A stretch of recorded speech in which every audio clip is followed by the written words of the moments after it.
So the impetus for the Skills Training Development Fund was to provide First Nations in British Columbia an opportunity to participate in the LNG opportunity that we have in front of us. That fund is for $30 million over 3 years, was announced in May 2014. The Pathways program was one of the first key initiatives coming out of that fund, and it has been driven by First Nations, industry and government wanting to work together for their community members to participate in that opportunity.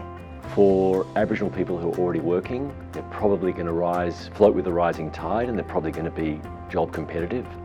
For those people who are out of work, they are not going to be competitive in the LNG industry unless they build a successful work history.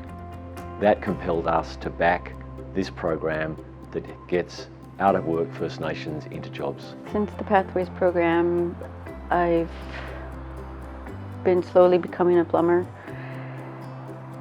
Also learning the heating side of plumbing and heating. I used to be in the kitchen, which I wanted out, and this gave me something to do. It enabled me to work with Technicon, start a new career. The Pathways to Success program has not only provided some opportunity for community members in skills and training initiatives, it's also really brought the communities together in a different way than they have. They've been talking about what the needs are. The youth are more engaged, the elders are more engaged, and it's really brought a sense of community. The outcomes of this project are huge. 150 Tsimshian who are out of work are now in jobs. Collectively, they're earning over $5.2 million a year, which they're taking home to their families and communities. About 30% of people through Pathways to Success are over 46.